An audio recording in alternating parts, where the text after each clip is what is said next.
All right, so the pressure cooker has finished and I am releasing the steam right now, and I have my bowl full of ice sitting right next to me.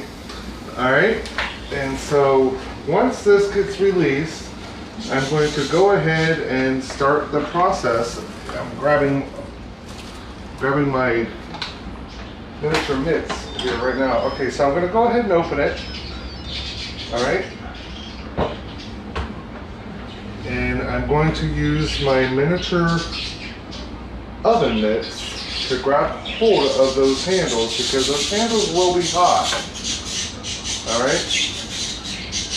And I'm just going to lay those handles right there for a minute as I put some water in my stainless steel bowl with the ice.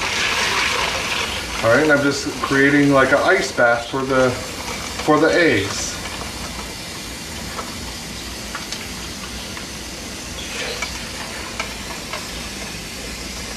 Okay, that should be enough. If it needs a little bit more water, we can do that once I get them done. So again, I'm going to get my miniature oven mitts on here, just like that.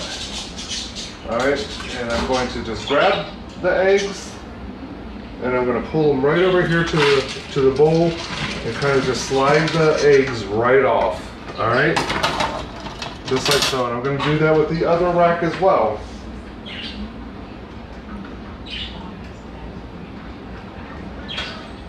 Just like so. Being careful not to touch the side, because this is very hot. All right, and again, I'm going to bring it right over to the ice bath and pour those eggs right in there. All right, and I'm going to place those steaming racks out of the way.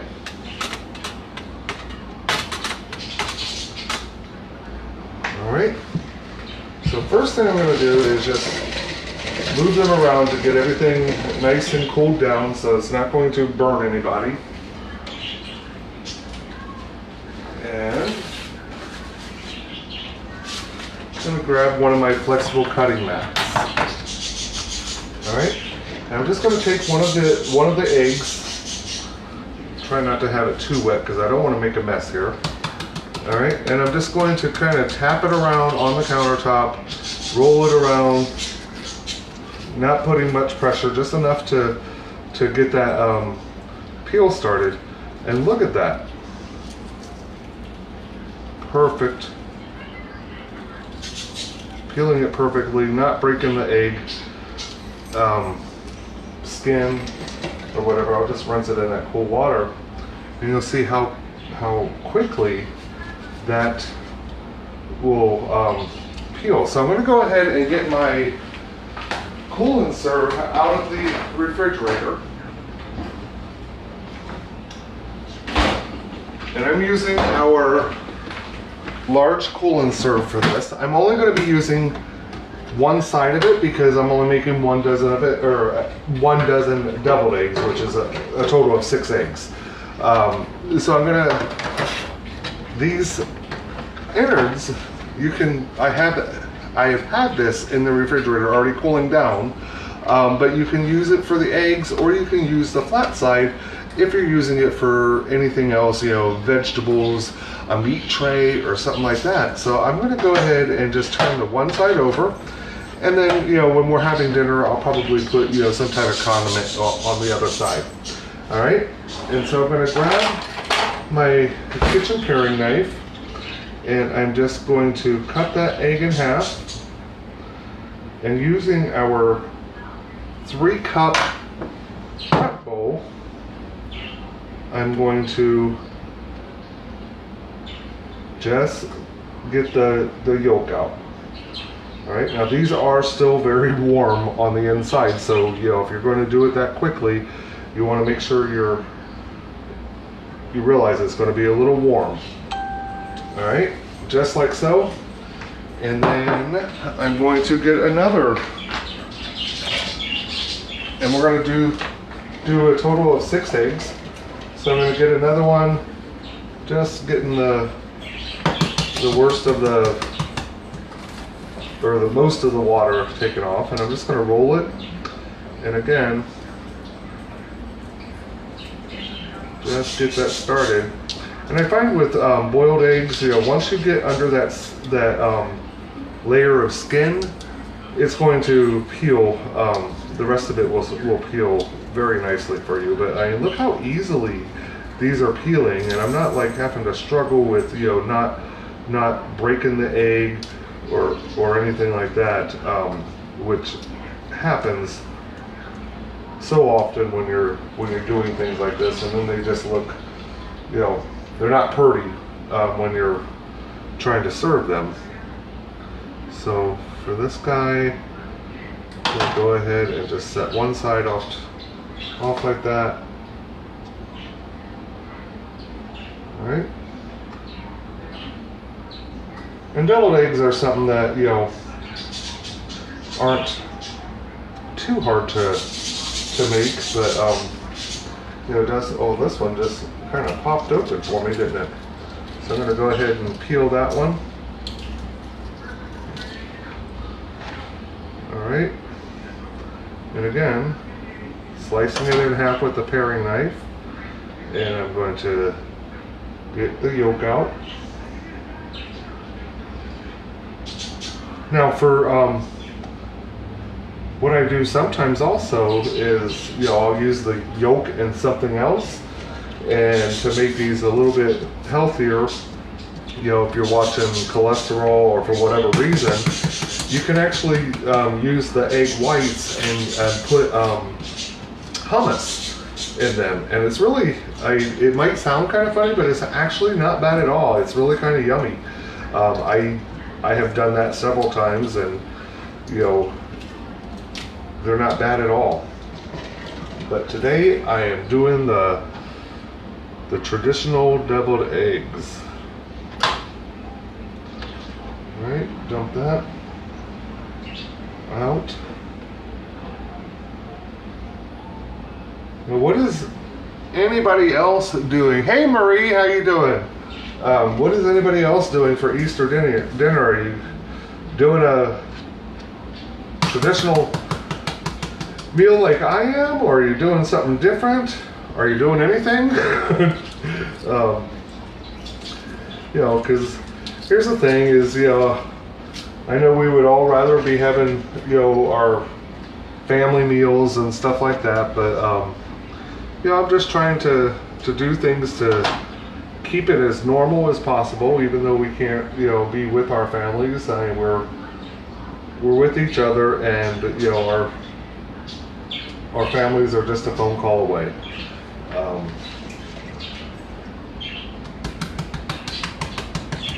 Okay, so this is the last one I'm going to peel for right now, because the rest I'm just going to keep in the refrigerator for an easy breakfast or a snack or whatever. So again, I'm going to dump the yolk into the bowl there, just like so.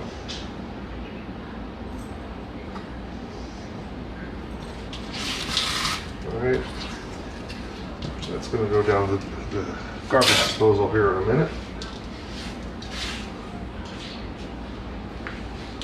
And the rest of the eggs, what I'm going to do is I have the original containers,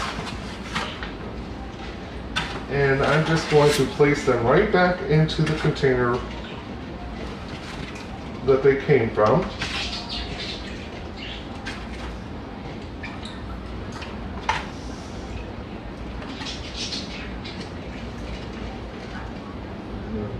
Make sure I turn that pressure cooker off.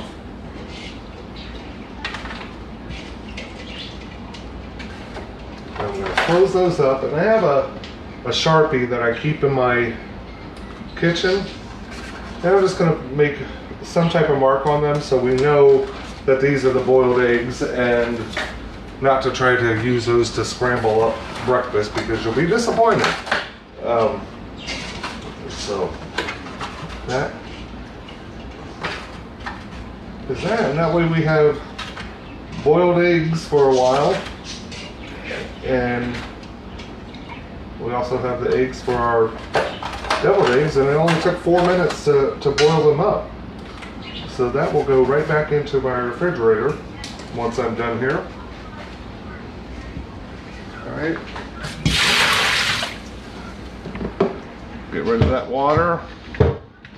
And then I'm going to go ahead and make up the deviled eggs. So I've already got my yolks in here.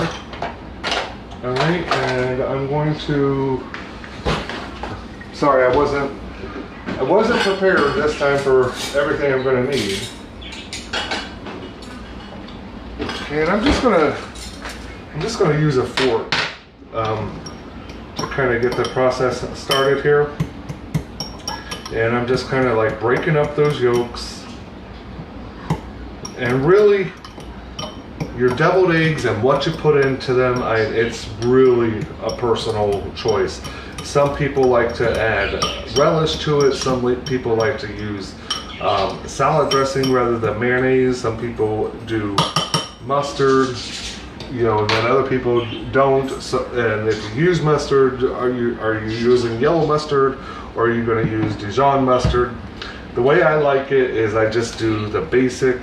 I'm going to do a little bit of mayonnaise, which is, I'm using the low-fat mayonnaise.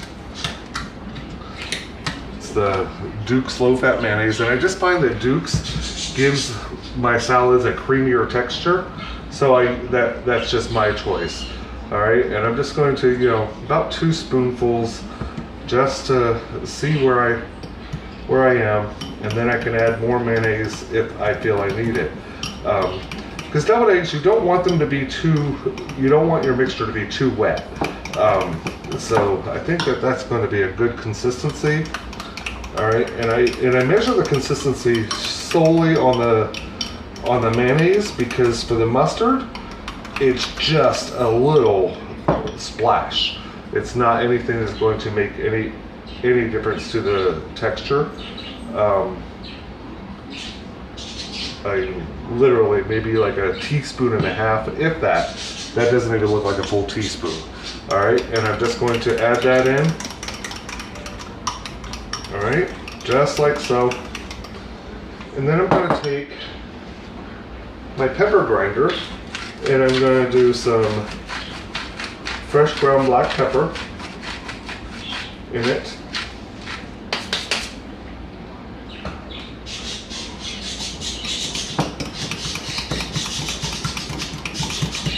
And then I have some green onions here. And guys, this is green onions that I went on video a couple weeks ago talking about how you could preserve the life of your vegetables, and I actually just chopped the tops off of my green onions and I placed them in water. And since then, this green onion has grown that much. So now I have like a whole new onion to use. So I'm going to go ahead and use up some of this green onion, and I'm going to try to regrow it again. So I'm just going to use my stainless steel all-purpose knife. Love the stainless steel and the fact that they're full tang, which means they're one piece of steel from tip all the way to handle. So there's no glue or screws holding them together. And I'm just going to snip off that top piece. All right, and I'm just going to, you know, start cutting from the longest stem, because you don't have to have a lot of green onion. It's just really to give it a little bit of color and a little bit of the flavor that comes from the green onion. And really that's going to be about it. So again, I'm just, you know, slicing it fairly fine, and I will, like I said, I will go back over it once I have an appropriate amount sliced, and we'll get that even sliced down to a finer mix.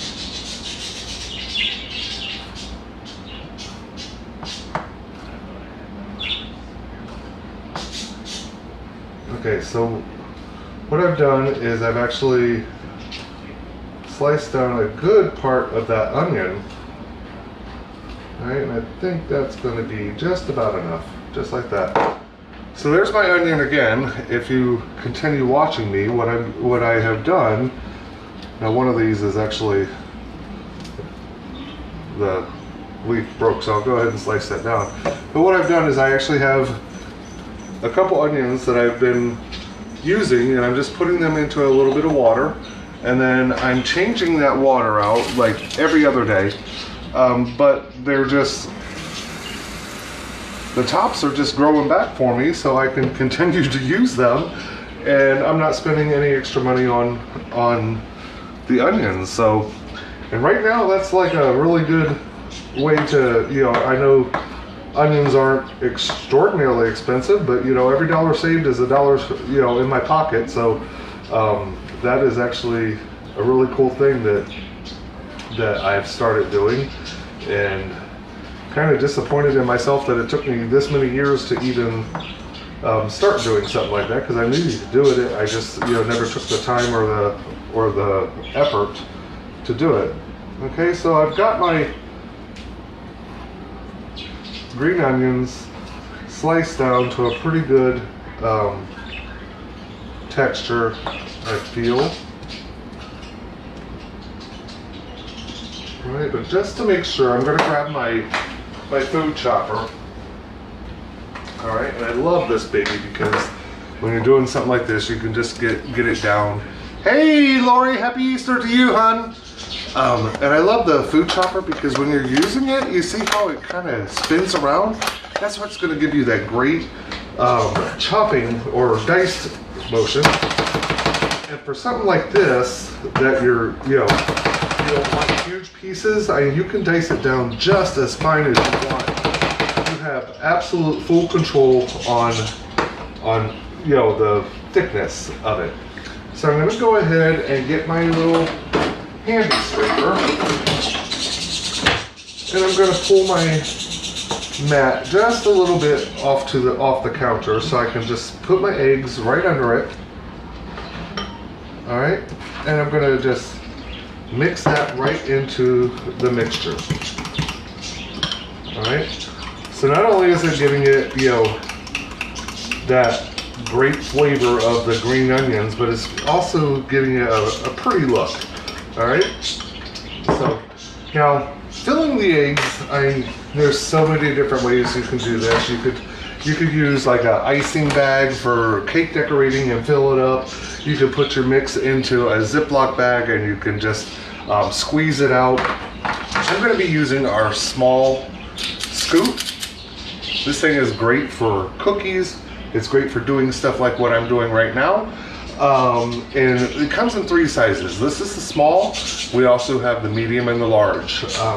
So I'm going to go ahead and just take 1 scoop and put 1 scoop into each, you know, and then if I have a little bit left over, I can decide whether or not I need to add any more. But at this point, I don't think I'm going to have to, because each one of them are getting nicely full, so I can just use the mixture, you know, in a salad or something like that later on if I have any left over. Which that hardly ever happens when you do deviled eggs, that you have any of the mix left over, but we'll see what happens here in a minute. And that's how I do my deviled eggs. Some people will put paprika on top. You know, it's really a personal and a family tradition type judgment.